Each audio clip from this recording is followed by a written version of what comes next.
ये जो किसी भी चीज़ में हम फुल स्टॉप लगा देते हैं कि ये बात सच है ही तो है ही, ये बहुत ही अ, खतरनाक हो सकता है और होता भी है। जब हम किसी चीज़ को कह देते हैं कि पूरा का पूरा बात सही है, तो पूरा का पूरा बात जब हम बोल देते हैं सही है, तो अब उस पर कोई और प्रश्न नहीं बचता है। और जहाँ प्रश्न नहीं बचता है वो खतरनाक बात हो जाता है। ज़्यादातर मामलों में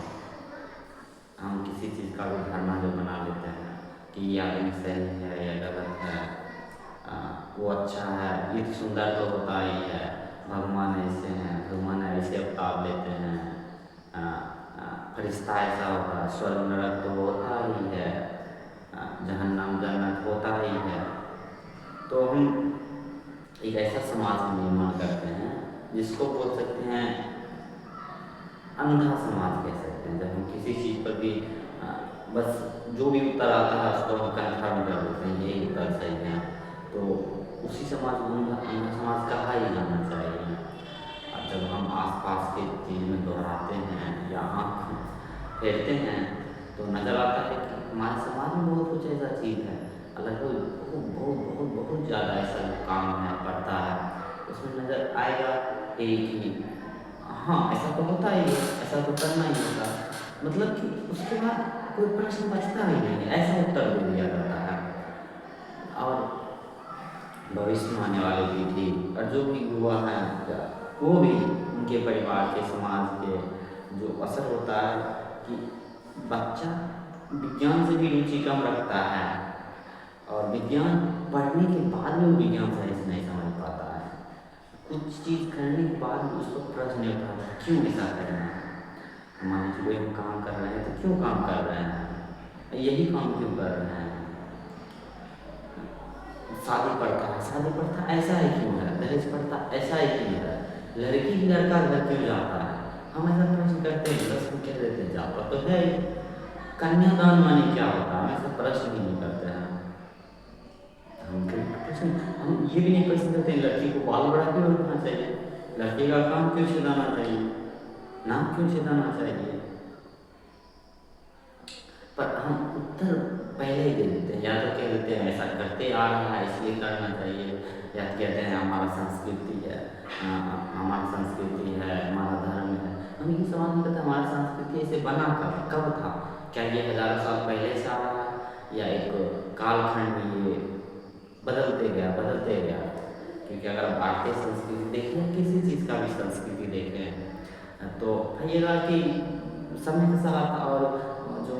चीज़ आया मार्केटिंग प्रोडक्शन आया उसके साथ संस्कृति भी चेंज हो जाता है। तो संस्कृति में यही होता है जैसे हम जी रहे हैं, हमारा रहन सहन, खान पान, बोली, भाषा, विचार, दृष्टिकोण, कुल मिलाकर हमारा दृष्टिकोण किसी के प्रति इसी संस्कृति कह सकते हैं, चाहे खाने के प्रति, रहने का प्रति, ये तो बदलते रहता है। आप इंडस्ट्रियल रेवोल्यूशन से पहले देखिए उसका संस्कृति बहुत अंदर था, इंडस्ट्रियल रेवोल्यूशन के बाद जो हुआ वहाँ भी संस्कृति बहुत चेंज हुआ हर देश में। तो हम उत्तर दे देते हैं या तो हम अतीत में बोल देते हैं कि अतीत में ऐसा हुआ था, तो ठीक है अतीत में जब ऐसे कर रहा है तो अभी कर रहे हैं तो सही है। धर्म के नाम पर चाहे वो ध्यान हो, योग हो, हम ये सब सवाल ही करते हैं योग करना क्यों जरूरी है, ध्यान करना क्यों जरूरी है, किसके लिए ध्यान है, और ध्यान की जो बात हुआ वो क्यों हुआ, योग का बात हुआ क्यों हुआ, धर्मशास्त्र पढ़ना क्यों जरूरी है, क्यों पढ़ना है, धर्मशास्त्र का निर्माण किस लिए हुआ। पर इसका अर्थ ये नहीं हम ये नहीं बोलें कि नहीं पढ़ना चाहिए, हम बोल रहे हैं हम उस पर प्रश्न नहीं उठाते किसी चीज़ पर,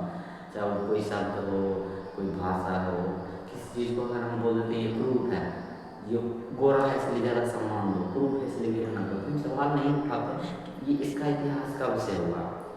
ये सब शुरुआत कब से हुआ, क्यों हुआ, इसके पीछे का जो रीति है, इसके पीछे का जो आधार है वो क्या है, हम इस तरह से कभी प्रश्न नहीं उठाते हैं। चाहे हमारा सेलिब्रिटी हो वो ऐसा क्यों कर रहा है, इसका प्रचार ही क्यों कर रहा है, उससे इसका मुनाफा क्या है, इससे असर क्या पड़ेगा समाज में, हम ऐसा प्रश्न नहीं उठाते हैं। किसी भी चीज़ में किसी भी क्षेत्र में हम ज़्यादा प्रश्न नहीं उठाते हैं। पढ़ाई करना तो होता है, क्यों करना होता है, क्या ज़रूरत है, पढ़ाई कौन करना चाहिए, किसके लिए पढ़ाई है, ऐसा हम सवाल नहीं करते हैं। इसका अर्थ ये नहीं कि पढ़ाई नहीं करना चाहिए, बिल्कुल करना चाहिए, लेकिन हम बोल रहे हैं उसके पीछे का हम सवाल नहीं करते हैं। उसका आधार क्या है, उसका इतिहास क्या है, और क्या वो ज़रूरत भी है। ये बस पढ़ाई पर नहीं, सब चीज़ पर लागू होता है। वो भी चीज़ कर रहे क्या उसका ज़रूरत भी है, तो हम कन्फर्म कहते हैं ऐसा होता नहीं है।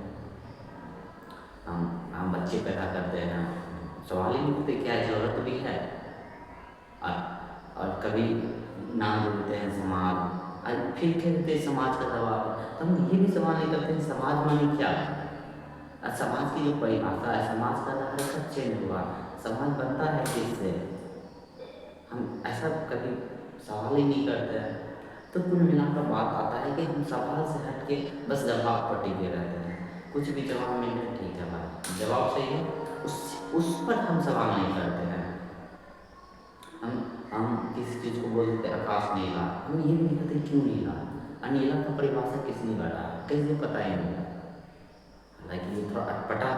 बात है, कैसे पता नीला, लेकिन आप इसको सिद्धांतिक तौर पर जाइए, दर्शन के क्षेत्र में ये बहुत है। कोई नीला है कोई पीला, ये तो हम परिभाषा की है, और बहुत ऐसा बात है कि किसी को दूसरा कलर दिखाई देता है कोई जीव को। तो क्या हम ये देखना चाह रहे हैं, ये जानना चाह रहे हैं, क्या हम प्रश्न कर रहे हैं किसी चीज़ पर या नहीं कर रहे हैं, या सब चीज़ को हम हटा रहे हैं,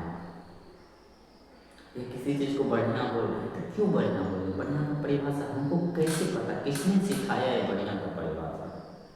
और किसी चीज़ को खराब बोल रहे हैं तो किसने सिखाया खराब का परिभाषा, चाहे वो पुनर्जन्म हो, मृत्यु हो, जन्म हो, सबका परिभाषा हमारे मस्तिष्क में आया कैसे। सवाल ये है, स्वर्ग हो, नरक हो, पुण्य हो, पाप हो, ये सब कैसे है, चाहे स्त्री के प्रति जो हमारा नजरिया है, स्त्री के प्रति जो हमारा दृष्टिकोण है, वो कैसे बना, किसने बना, इसका आधार क्या है, इसका क्षेत्र क्या है, इसका जो इतिहास क्या है, हम जानना ही नहीं चाहते हैं, या इस पर प्रश्न नहीं करते। प्रश्न करेंगे तो ही तो जानेंगे क्या भावना क्या है, वृत्ति क्या है, विचार क्या है, विचार का निर्माण कैसे होता है, विचारक कौन है, कर्म क्या है, कर्ता क्या है, धर्म क्या है, धर्म क्या है। हम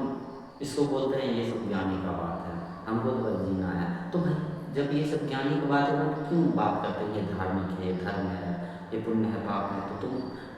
अगर ये सब ज्ञानी का है तो ज्ञानी को ज्ञान नहीं दो। हम ये सब शब्द का इस्तेमाल क्यों करें, तो पढ़ना नहीं करते हैं, हम सीधा बोल देते हैं प्रेम। तो लेकिन सवाल में प्रेम माने होता है क्या, प्रेम और घृणा क्या होता है, क्या ये जो प्रेम की परिभाषा है इसका इतिहास क्या है, इसका आधार किसने सिखाया मेरे मस्तिष्क को,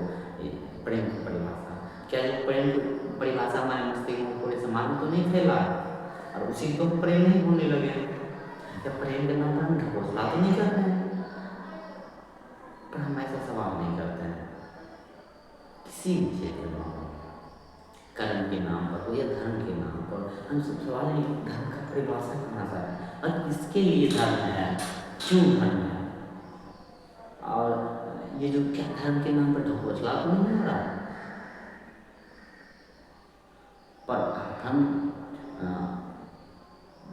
दृढ़ रहना चाहते हैं, जड़ रहना चाहते हैं, क्योंकि जब हम प्रश्न करेंगे तो खुद पर भी प्रश्न करना होगा कि हम ऐसा जो जीवन जी रहे हैं, ऐसा जीवन क्यों जी रहे हैं, इतना जो विक्षिप्तता है, बेचैनी, इसका कारण क्या है, इसका मूल जड़ क्या है। हम खुद पर प्रश्न करना होगा, क्या जो हम काम कर रहे हैं, जैसा हम जीवन जी रहे हैं, क्या इसी के लिए हम पैदा हो रहे हैं। जब हम जो बात करते हैं इसी के लिए पैदा हुआ है, जिसका बहुत गलत इस्तेमाल हो रहा है वो धर्म। हम बहुत ऐसा धर्म में देखे हैं कि लोग कहते हैं जीवन का लक्ष्य क्या है, तुम इसी के लिए पैदा हुआ, तुमको भगवान गॉड इसी के लिए तो नहीं बना। ये क्वेश्चन जब वो गलत दिशा में ले जा रहा है तो वो अलग है, लेकिन हम कहते हैं क्या जीवन इसी के लिए तो नहीं है, हम बिना धर्म किसी धर्म के पक्षपात लिए हुए बिना बिना पक्षपात लिए हम ऐसे सवाल उठा रहे हैं, क्या जीवन जो काम कर रहे हैं जिस आधार पर जी रहे हैं, क्या वैसा ही जीवन होना चाहिए खुद से। हम कोई उस पर आइडिया नहीं दे रहे हैं कि ये जीवन अच्छा है, क्योंकि आप जब धर्म के क्षेत्र में जाइएगा जिसको लोक धर्म कह सकते हैं, तो वो उत्तर भी तैयार रखेगा, क्या कहेगा कि क्या हम किसी के लिए जी रहे हैं, चलो भगवान की सेवा करो, अल्लाह की सेवा, अल्लाह की बात मानो, यीशु की बात मानो, तो तुरंत उत्तर भी दे देगा। हो सकता है वो उत्तर में बहुत उसका स्वार्थ रहता है, बहुत हजारों साल पुराना होगा प्रथा, जैसे स्वार्थ की अहिंसा, और कोई समझदार आदमी देखो बोलेंगे ऐसा नहीं करना है, इससे तो अच्छा हम समाज में ही जैसे कर रहे हैं ठीक है। तब हम सवाल उठा रहे हैं कि हम जैसे भी दे रहे हैं क्या वो ठीक है, वो खुद से ईमानदारी के साथ ही देना होगा, ना कि आपको उसको उत्तर देना होगा, तो किसी से उत्तर मांगना है तुरंत। तो हम खुद पर ही प्रश्न नहीं उठाना चाहते हैं, इसलिए हम बाहर में प्रश्न नहीं उठाते हैं। ये भी एक तथ्य है कि ज़रूरी नहीं है कि बाहर खुद प्रश्न उठा रहा हो तो वो खुद पर प्रश्न उठाएगा ही, लेकिन संभावना बहुत ज़्यादा बढ़ जाता है। जो आदमी बाहर बहुत ज़्यादा प्रश्न उठा रहा तो खुद पर भी उठाएगा ही। जैसे कि अभी विज्ञान के क्षेत्र में जो बहुत अच्छा विद्यार्थी होते हैं, प्रोफेसर होते हैं, या तो साइंटिस्ट कहें, अगर वो बहुत अच्छा अगर प्रश्न उठा के बढ़ रहे हैं विज्ञान के क्षेत्र में, तो ज़्यादा से ज़्यादा संभावना होता है, और होता ही है कि वो खुद पर भी प्रश्न उठाते हैं, खुद का भी अवलोकन करते हैं, लेकिन ये कोई जरूरी नहीं है।